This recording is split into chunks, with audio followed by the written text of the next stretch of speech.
Assalamualaikum warahmatullahi wabarakatuh. Alhamdulillahi rabbil alamin, alladzi anzalal Qur'an hudan linnas wa bayyinatin minal huda wal furqan. Asyhadu an la ilaha illallah wahdahu la syarikalah. Asyhadu anna Muhammadan abduhu wa rasuluh la nabiyya ba'da. Yang terhormat Bapak Ibu pengurus masjid, Bapak Ibu jamaah, selanjutnya anak kami yang kami sayangi yang bisa hadir malam ini untuk berubudiah kepada Allah pada malam ketiga Ramadan.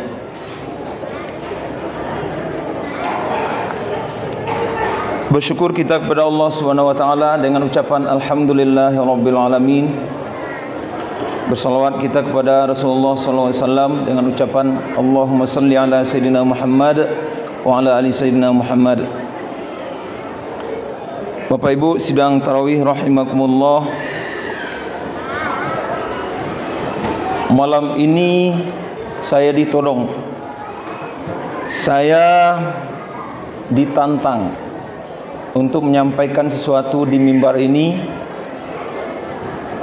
dan tentu saya akan mencoba semaksimal yang saya bisa. Baik Bapak Ibu, kita dasari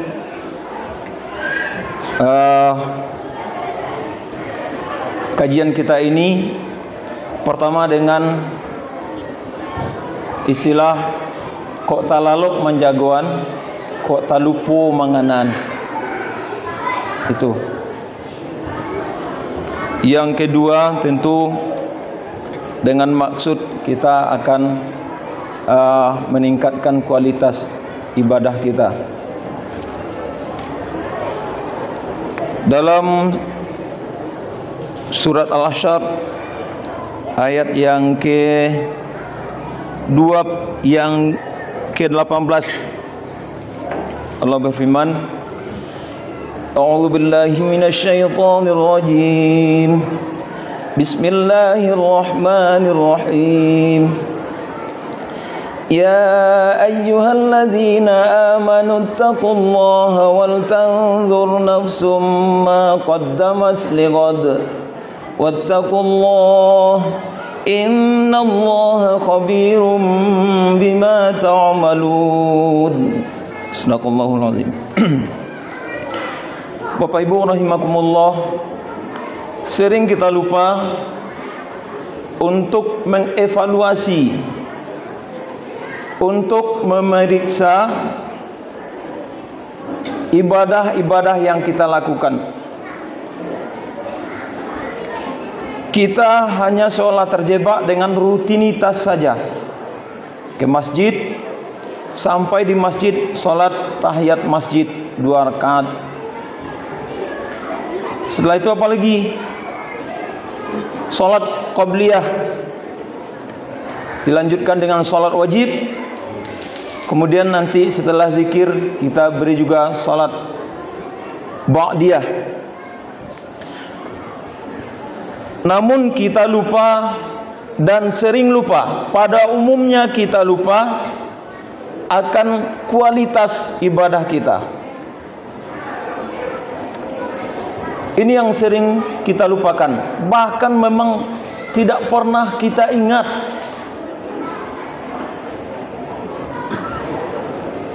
Tentang apa kualitas itu? Tentang bacaan-bacaan dalam salat.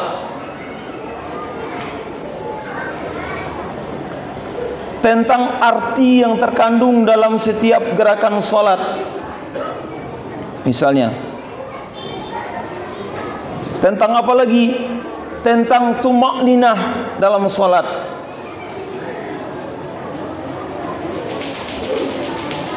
Ini yang sering sekali kita lupakan, dan bahkan memang tidak pernah kita ingat, sehingga tidak ada pula niat, tidak pula ada rencana, tidak ada pula program untuk meningkatkan ini, menambah ilmu tentang ini. Kita hanya terjebak dengan rutinitas saja. Bapak Ibu rahimakumullah, kita memang disuruh berhitung. Di dalam ayat yang kita bacakan tadi, Allah mengingatkan kita, wahai orang-orang yang beriman, hendaklah setiap diri memperhatikan apa-apa yang telah mereka buat, mereka sediakan, mereka lakukan untuk hari akhirat. Artinya apa? Kita memang disuruh berhitung, kaum muslimin.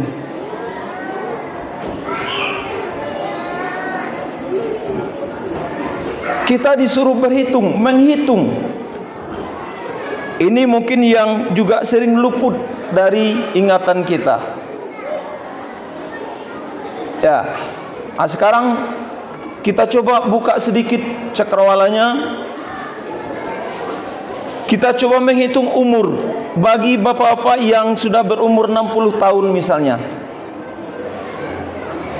Itu sepertiga dari 60 tahun itu, artinya 20 tahun itu hanya untuk tidur saja. Tidur, karena 24 jam dibagi 3 dapat 8, maka 8 jam sehari kita tidur. Kemudian tentu kalau 60 tahun umur, tentu 20 tahun hanya untuk tidur saja. Coba kita ingat seperti apa tidur yang kita lakukan.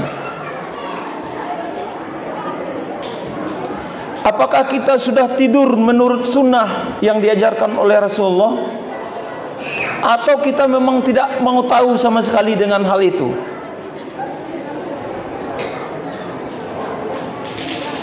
Nah, ini yang perlu kita ingat-ingat lagi Bapak Ibu. Kemudian 2/3 lagi untuk apa? Untuk bekerja. Kerja tentu pasti hanya untuk motivasi dunia.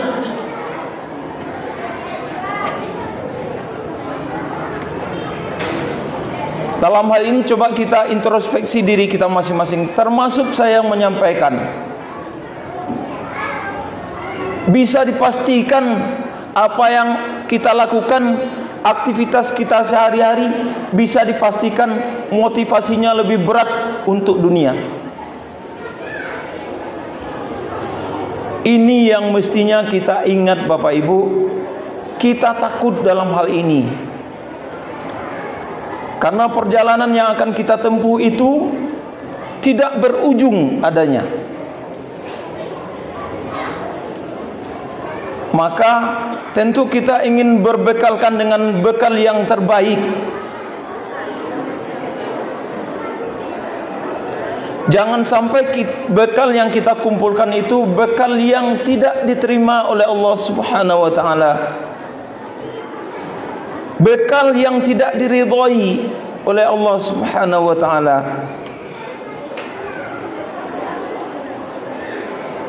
Ibarat kata begini Bapak Ibu, ilustrasinya, kalau ada pegawai negeri, Bapak Ibu guru yang mau pelatihan ke Jakarta 3 hari. Nah, coba siapa yang sudah mengalami ini?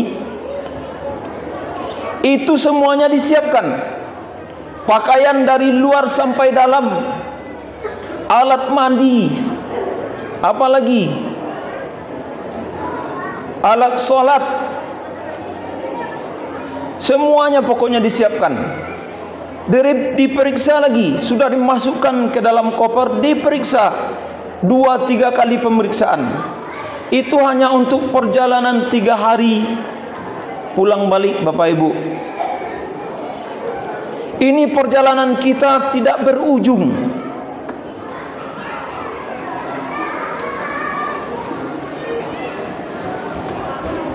Surga itu luar biasa Bapak Ibu, luar biasa. Tidak pernah terbayang oleh ingatan. Apa yang kita bayangkan seperti apa surga itu, berarti dia bukan yang itu. Tidak pernah dilihat oleh mata, tidak pernah didengar oleh telinga. Begitu luar biasanya surga itu Bapak Ibu. lalu kita berencana masuk ke sana. Apakah cukup dengan amalan yang biasa-biasa saja? Salat biasa, puasa-puasa yang biasa, apalagi amalan-amalan yang biasa, dosa juga banyak. Sungguh suatu yang riskan, Bapak Ibu. Terlalu tinggi mimpinya. Coba kita bandingkan ini. Surga itu bukan barang murah. Jadi Bapak Ibu, kita saling mengingatkan, mari kita tingkatkan kualitas ibadah kita, mari kita tingkatkan kuantitas ibadah kita. Tentu yang tahu hanya kita sendiri. Karena kita memang disuruh untuk menghitung, untuk memeriksa apa yang sudah kita lakukan. Apakah memang bekal ini akan cukup bisa menghantarkan kita ke dalam surganya Allah, atau nanti kita justru masuk ke dalam nerakanya Allah. Ini yang perlu selalu kita perhatikan. Kemudian saya juga ingin berpesan kepada kaum muda, sebelum kalian menjadi tua seperti kami, maka ada 4 langkah konsep hidup yang barangkali bisa kalian jalankan. Yang pertama, bekerjalah di waktu pagi. Apa artinya itu? Karena kita tahu di sini anak SLTA ada sekitar lebih kurang 96 atau 100 lebih kurang. Maka konsep ini tolong diperhatikan betul. Yang pertama, bekerjalah di waktu pagi. Apa artinya itu? Selagi masih muda, bekerja keraslah. Belajarlah dengan tekun. Jangan buang-buang waktu percuma. Karena waktu ini sangat berharga. Belajar dalam bidang agama, belajar dalam bidang umum, semuanya dipelajari. Sehingga dasar hidup lebih kuat, pondasi untuk melangkah dalam kehidupan ini lebih kuat. Itu maknanya bekerjalah di waktu pagi. Yang kedua, anda sekalian, makanlah di waktu siang. Artinya apa? Ini harus selaras dia. Kalau Ananda tidak bekerja di waktu pagi, maka siangnya Ananda tidak akan bisa makan. Hasil kerja keras Ananda, hasil mengolah pikir Ananda di waktu pagi, selagi saat muda ini, maka nikmatilah di saat Ananda dewasa nanti. Tentu menikmati hasil ini adalah dengan rasa syukur. Karena menikmati apapun di dunia ini tanpa ada rasa syukur, maka hambar semuanya. Tidak ada manis-manisnya. Maka landasi menikmati sesuatu itu, rahmat Allah yang diberikan kepada kita itu dengan rasa syukur yang besar kepada Allah.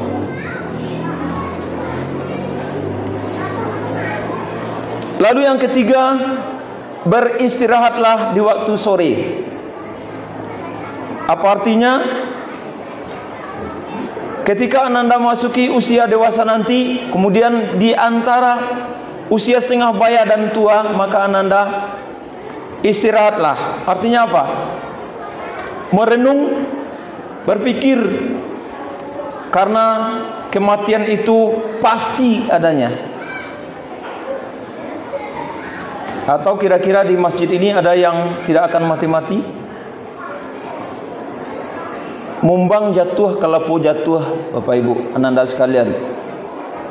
Yang muda mati, yang tua juga mati. Kalau ditakdirkan umurnya panjang, maka beristirahatlah di waktu sore.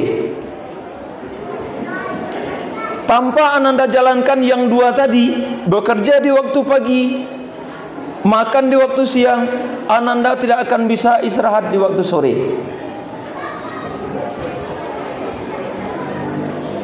Kemudian yang keempat, tidurlah di waktu malam. Artinya apa? Ananda berangkat meninggalkan dunia ini nanti dengan amal-amal yang terbaik yang akan Anda persembahkan kehadirat Allah Subhanahu wa taala. Jadi 4 konsep ini tolong Ananda camkan ini, dan bagi kita yang sudah menginjak usia tua, saya sarankan juga mari